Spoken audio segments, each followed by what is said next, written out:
الشيطان الرجيم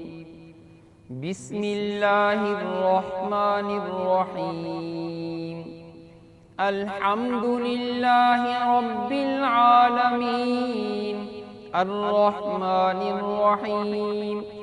مالك يوم الدين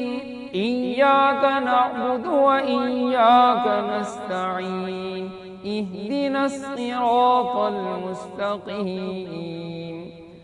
صراط الذين أنعمت عليهم غير المغضوب عليهم ولا الضالين.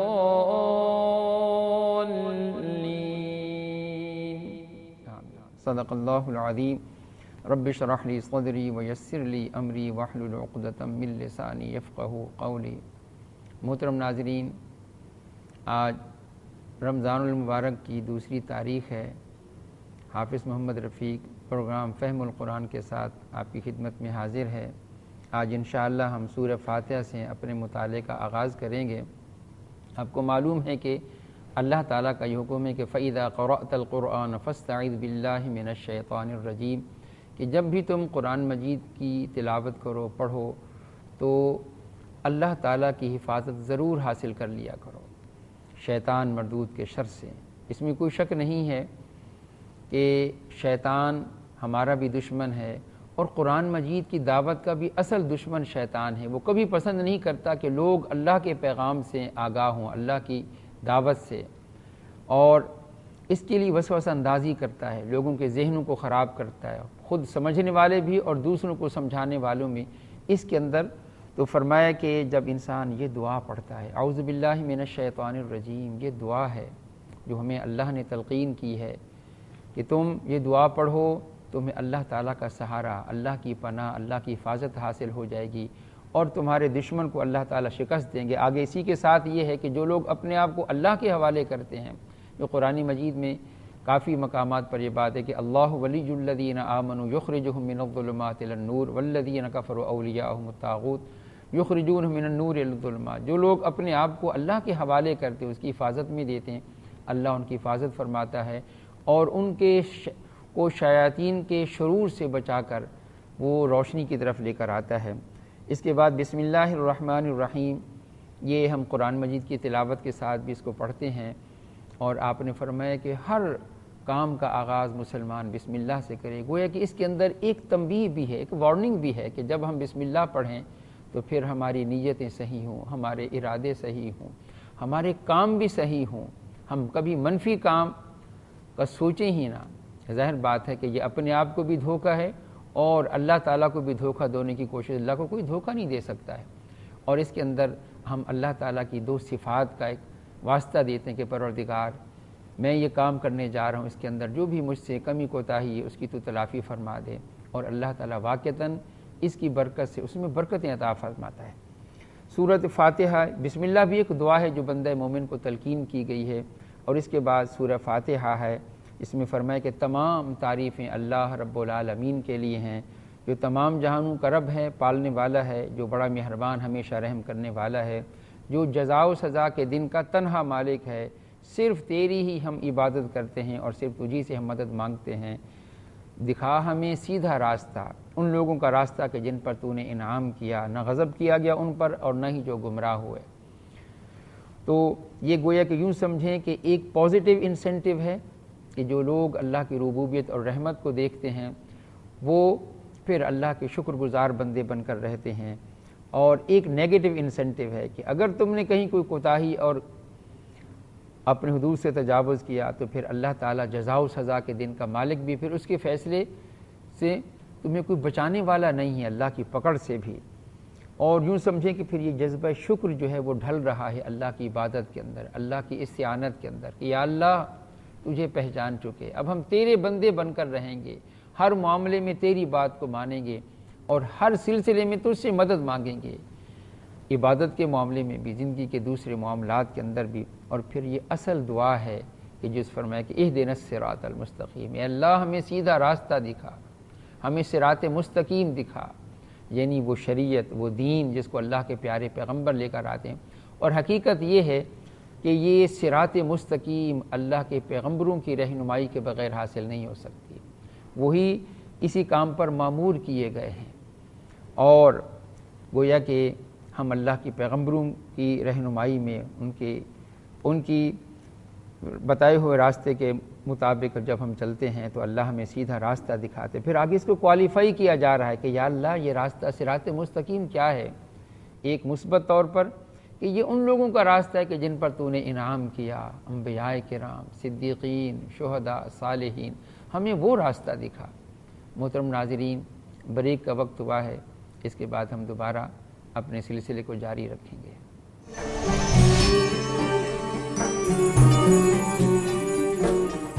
محترم ناظرین، پروگرام فہم القرآن میں آپ کو دوبارہ خوش آمدید کہتا ہوں۔ ہم سورہ فاتحہ کا مطالعہ کر رہے تھے کہ بندہ مومن روزانہ بار بار اللہ تعالیٰ سے اس صراط مستقیم کی دعا کرتا ہے کہ اللہ مجھے سیدھا راستہ دکھا، مجھے پگڈنڈی سے تو بچا لے، اور صراط مستقیم کی دعا کرنے کے ساتھ بندہ گویا کہ یہ بھی کہتا ہے یا اللہ یہ وہ راستہ ہے جو تیرے سچے بندوں کا، جس کو قرآن مجید ایک اور مقام پر واضح کرتا ہے، اولئک الذین انعم اللہ علیہم من النبیین والصدیقین، منعم علیہم انبیاء، صدیقین، شہداء کا راستہ، کہ جن کو تو نے یہ نعمت عطا فرمائی انہوں نے اس کی قدر کی۔ اس میں کوئی شک نہیں ہے کہ اس دنیا میں سب سے بڑی نعمت یہ نعمت ہدایت ہے، بشرطے کہ لوگ اس کی قدر کریں۔ اور پھر اس کو منفی طور پر فرمایا کہ غیر المغضوب علیہم ولا الضالین، نہ ان لوگوں کا کہ جن پر غضب کیا گیا، یہ وہ لوگ نہیں ہیں کہ جن پر غضب کیا گیا، اور نہ ہی یہ گمراہوں کا، یعنی پچھلی قوموں میں بے شمار قومیں ایسے گزری ہیں، لیکن ان میں سب سے نمایاں ترین جو ہیں وہ یہود ہیں کہ جن کو اللہ تعالیٰ نے ہدایت دی۔ ان میں سے کچھ لوگوں نے اس کی ناقدری کی، اس کو قبول نہ کیا، اور اگر اس کو مانا لیکن اس کے اندر پھر تحریفیں کی، اس کے اندر تبدیلیاں کی، اور اپنی شرارت نفس سے اس کے اندر انہوں نے انحرافات کے راستے ڈولے، گویا کہ انہوں نے روشنی سے فائدہ نہ اٹھایا بلکہ اس کی ناقدری کی۔ اور ایک ان میں گروہ وہ بھی تھا کہ جن کو اللہ تعالیٰ نے یہ دین کی دولت عطا فرمائی، لیکن انہوں نے اس کے اندر غلو کیا۔ پچھلی قوموں میں یہ نصارہ جو ہیں وہ اس کی واضح مثال ہیں کہ حضرت عیسیٰ علیہ السلام جو ان کے پیغمبر تھے، اللہ کے سچے پیغمبر کے جن کو اللہ نے معجزات بھی دیے، انہوں نے ان کے عطا کردہ دین پر قناعت نہ کی، لیکن غلو میں آ کر، محبت میں آ کر انہوں نے بہت مبالغے کیے اور اس دین کا حلیہ بگاڑ کر رکھ دیا۔ یہ گویا کہ جب بندہ مومن دعا کرتا ہے تو اللہ تعالیٰ اس دعا کا جواب دیتے ہیں۔ سورہ بقرہ کے اندر فرمایا کہ بسم اللہ الرحمن الرحیم، الف لام میم ذالک الکتاب لا ریب فیہ، حروف مقطعات جس کا اصل مفہوم اللہ اس کے رسول ہی بہتر جانتے ہیں۔ فرمائے کہ یہ الکتاب ہے، یہ اللہ کی کتاب ہے کہ جس کے کتاب اللہ ہونے میں کوئی شک اور شبہ نہیں ہے۔ گویا کہ یہ لوگ ہدی للمتقین، جو متقی لوگوں کا یہ راستہ ہے، ان کی ہدایت کے لیے اللہ نے نازل کی ہے۔ اس میں گویا کہ قرآن مجید کی عظمت کا بیان ہے۔ لوگوں، یہ اللہ کی کتاب کی معمولی چیز نہیں ہے، وہ اللہ جو اس پوری کائنات کا خالق اور مالک ہے، وہ تمہیں یہ تحفے کے طور پر دے رہا ہے، اس کی قدر کرو۔ لیکن آگے فرمایا کہ ہے تو ہدی للناس، یہ پوری انسانیت کے لیے ہدایت ہے، لیکن اس سے فائدہ اٹھانے والے متقی لوگ ہیں۔ یعنی یوں سمجھیں کہ جس طرح بارش تو ہوتی ہے سب زمین پر، لیکن ایک وہ زمین ہوتی جو بنجر، یہ اس کی یہ بارش زہ جاتی ہے، لیکن ایک زرخیز زمین ہے، وہ بھرپور فائدہ اٹھاتی ہے۔ اسی طرح ہمارے اندر خوراک تو سبھی کھاتے ہیں، لیکن جو صحت مند لوگ ہوتے ہیں وہ فائدہ اٹھاتے ہیں، جو کمزور معدے کے لوگ ہوتے ہیں، مریض ہوتے ہیں، گویا کہ ان کو وہ چیز ہضم ہی نہیں ہوتی ہے۔ تو وہ جو سچے دل والے سنجیدہ لوگ ہیں جو اسے فائدہ اٹھانا چاہتے ہیں، اللہ تعالیٰ ان کو اس کتاب سے فائدہ عطا فرماتے ہیں، ان کو ہدایت عطا فرماتے ہیں، اور جن کی دلوں کے اندر کجی ہوتی ہے، جو ان ولنگ ہوتے ہیں، وہ اس عظیم کتاب سے فائدہ نہیں اٹھاتے ہیں۔ پھر آگے انہی کی صفات کا ذکر ہے، اور آخر میں فرمایا کہ یہ لوگ ہیں کہ جو کامیاب ہو چکے، ان کو اللہ نے ایک نعمت سے نوازا اور انہوں سے فائدہ اٹھایا۔ اس کے بعد دوسرے گروہ کا ذکر ہے، فرمایا کہ وہ لوگ کہ جنہوں نے انکار کیا، اس کی ناقدری کی، اللہ کے پیغمبر کی ناقدری کی، فرمایا ان کے لیے برابر ہے کہ آپ ان کو خبردار کریں یا نہ کریں، وہ ایمان نہیں لائیں گے۔ اللہ نے ان کے دلوں پر مہر لگا دی ہے، اور ان کے کانوں پر مہر لگا دی ہے، اور ان کی آنکھوں پر پردہ ہے، اور ان کے لیے بڑا عذاب ہے۔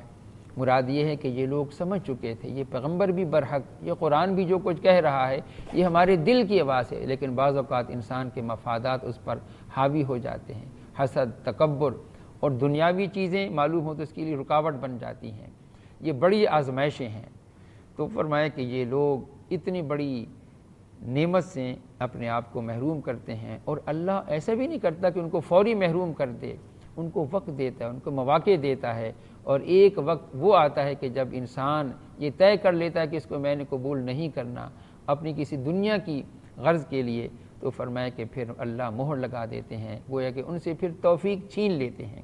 اور آگے انہی لوگوں کے بارے میں اللہ نے مثال بھی دی ہے، ان کی مثال تو ایسی کہ جیسے ایک آدمی نے آگ روشن کی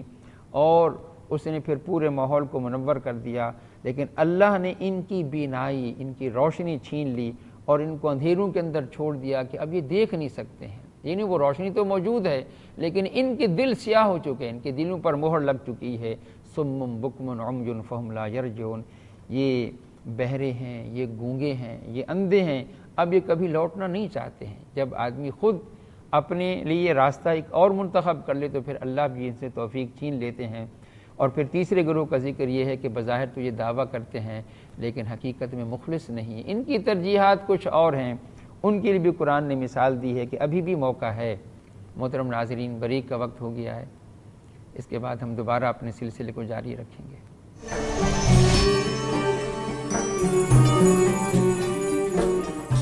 محترم ناظرین، ایک بار پھر میں آپ کو پروگرام فہم القرآن میں خوش آمدید کہتا ہوں۔ ہم سورہ بقرہ کا مطالعہ کر رہے ہیں۔ تیسرے رکوع میں اللہ تعالیٰ نے لوگوں کو اپنی بندگی کی دعوت دی ہے کہ صرف میرے بندے ہو، تمہارا خالق میں ہوں، اور تم سے پہلے بھی جو تمہارے آباء و اجداد تھے ان کو بھی میں نے پیدا کیا، یہ میرا حق ہے کہ تم صرف میری بندگی کرو، عبادت کے جو بھی طریقے ہیں اس کے اندر میرے سوا کسی اور کو شامل نہ کرو، یہ میری غیرت کے بالکل منافی ہے۔ اور آگے اس کے دلائل دیے، نہ صرف یہ زمین، آسمان، یہ بارشیں، یہ پھل، یہ ثمرات، یہ روزی کی جتنی بھی شکلیں ہیں، یہ سب کچھ تمہارے لیے اللہ نے بندوبست کیا ہے۔ تو پھر اب اللہ کے ساتھ کسی اور کو نہ اس کی ذات میں، نہ اس کی صفات میں، نہ اس کے حقوق میں، نہ اس کے اختیارات میں کسی درجے میں بھی شامل نہ کرو، اس لیے کہ شرک جو ہے یہ تمام گناہوں میں سب سے بڑھ کر سب سے بڑا گناہ ہے۔ باقی گناہوں کے لیے معافی ہے لیکن اس کی معافی کا امکان نہیں ہے جب تک کہ آدمی توبہ نہ کرے سچے دل کے ساتھ۔ اور اس کے بعد پھر اللہ تعالیٰ اس قرآن مجید کے حوالے سے کہ ان لوگوں کا یہ خیال تھا کہ یہ قرآن اللہ کا کلام نہیں، منزل من اللہ نہیں ہے، بلکہ کچھ لوگ ہیں کہ جن کو آ کر ڈکٹیٹ کراتے ہیں، ان کو پڑھاتے ہیں، سکھاتے ہیں، اور پھر یہ پیغمبر جو ہے وہ سیکھ کر ہمارے سامنے کہتے ہیں اللہ کا کلام ہے۔ فرمایا نہیں، ہم نے نازل کیا، اور اگر تمہیں اس پر کوئی اشکال ہے یا اعتراض ہے پھر تم اپنے حامیوں کو بلا لو، شعراء کو، خطباء کو، فصیح اللسان لوگوں کو، اور پھر تم کہیں فرمایا کہ پورا قرآن بنا کر لے آؤ، کہیں پھر فرمایا کہ 10 صورتیں بنا کر لے آؤ، پھر فرمایا کہ ایک ہی صورت بنا کر لے آؤ۔ تم اکیلے نہیں کر سکتے تو پھر تم انسانوں اور جنات سب کو اکٹھا کر دو۔ قل لئن اجتمعت الانس والجن على ان یأتوا بمثل هذا القرآن لا یأتون بمثلہ ولو کان بعضهم لبعض ظہیرا۔ اور آج بھی یہ چیلنج سٹینڈ کرتا ہے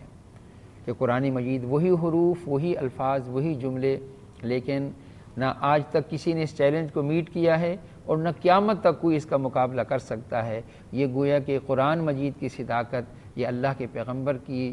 نبوت اور رسالت کی بہت بڑی دلیل ہے کہ جو امی تھے، جس کسی سے آپ نے پڑھا نہیں تھا۔ اور اسی طرح آگے پھر ایمان بالآخرت کے حوالے سے بھی فرمایا کہ جو لوگ اس کی قدر نہ کریں گے ان کا انجام برا ہے، اور جو لوگ اس پر ایمان لے آئیں گے، پیغمبر پر بھی، قرآن پر بھی، ان کے لیے اللہ کے ہاں بہت ہی اہتمام کیا گیا ہے نعمتوں کا۔ اور اس کے بعد خاص طور پر ان کو اعتراض تھا کہ یہ قرآن مجید اللہ کا کلام کیسے ہو سکتا ہے، اس کے اندر تو کبھی مچھر کی مثال، کبھی مکھی کی مثال، کبھی گدھے کی مثال، کبھی کتے کی مثال، یہ ممکن نہیں کہ اللہ کا کلام ہو۔ تو اللہ نے فرمایا کہ اللہ تعالیٰ یہ مثالیں بیان کر کے شرماتا نہیں ہے، اصل دیکھو کہ یہ مثال کیوں بیان کی جا رہی ہے اور کس پر یہ فٹ آتی ہے۔ جب اللہ تعالیٰ یہ کہیں کہ وہ لوگ کہ جو علم تو پڑھے ہوئے ہیں لیکن عمل نہیں کرتے ہیں۔ فرمایا کہ ان کی مثال تو اس گدھے کسی کی جس کے اوپر کتابوں کا بوجھ لاد دیا جائے۔ مثل الذین حملوا التوراۃ لم یحملوها کمثل الحمار۔ اور کہیں فرمایا کہ جب آدمی کے پاس دین کا علم ہو اور اس کے اندر دنیا کی محبت آ جائے، فرمایا کہ یہ پھر کتوں کی مانند ہیں کہ جن کے اندر جو ہے وہ ایک ہوس پیدا ہو جاتی ہے اور پھر وہ کبھی دین کی قدر نہیں کر سکتے۔ اور کہیں اللہ نے فرمایا کہ لوگوں تم اللہ کے علاوہ جن کو بھی پکارتے ہو، جن کی عبادت کرتے ہو، وہ ایک مکھی بھی پیدا نہیں کر سکتے اگرچہ سب کے سب جمع ہو جائیں۔ اللہ کی تخلیق، یا ایھا الناس ضرب مثل فاستمعوا لہ ان الذین تدعون من دون اللہ لن یخلقوا ذبابا۔ اور کہیں فرمایا کہ تم اللہ کے علاوہ جن کو بھی سہارا بنا لو،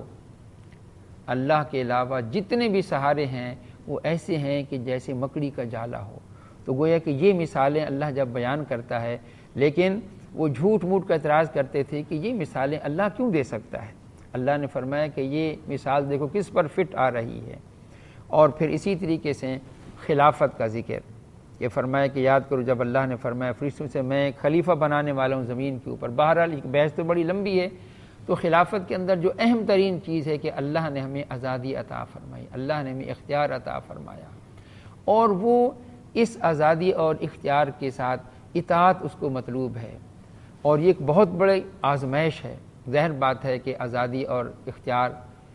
اور اس کے بعد پھر اطاعت، کہ جو لوگ اپنی جس طرح قرآن کے الفاظ آتے ہیں انا ہدیناہ السبیل اما شاکرا و اما کفورا، ہم نے انسان کو صحیح راستہ دکھا دیا ہے۔ اب وہ چاہے تو اپنی آزاد مرضی سے اللہ تعالیٰ کا شکر گزار بندہ بن کر رہے، اور چاہے تو اپنی آزاد مرضی سے اللہ تعالیٰ کی ناشکری کرے اور انکار کرے، اس کے مطابق اس کا جو ہے انجام اس کے سامنے آنے والا ہے۔ یہ ہماری زندگی پورا امتحان ہے، ایک ایک لمحہ اللہ ہمیں امتحان سے گزار رہے ہیں۔ اللہ تعالیٰ سے دعا کریں کہ اللہ تعالیٰ ہمیں اس امتحان میں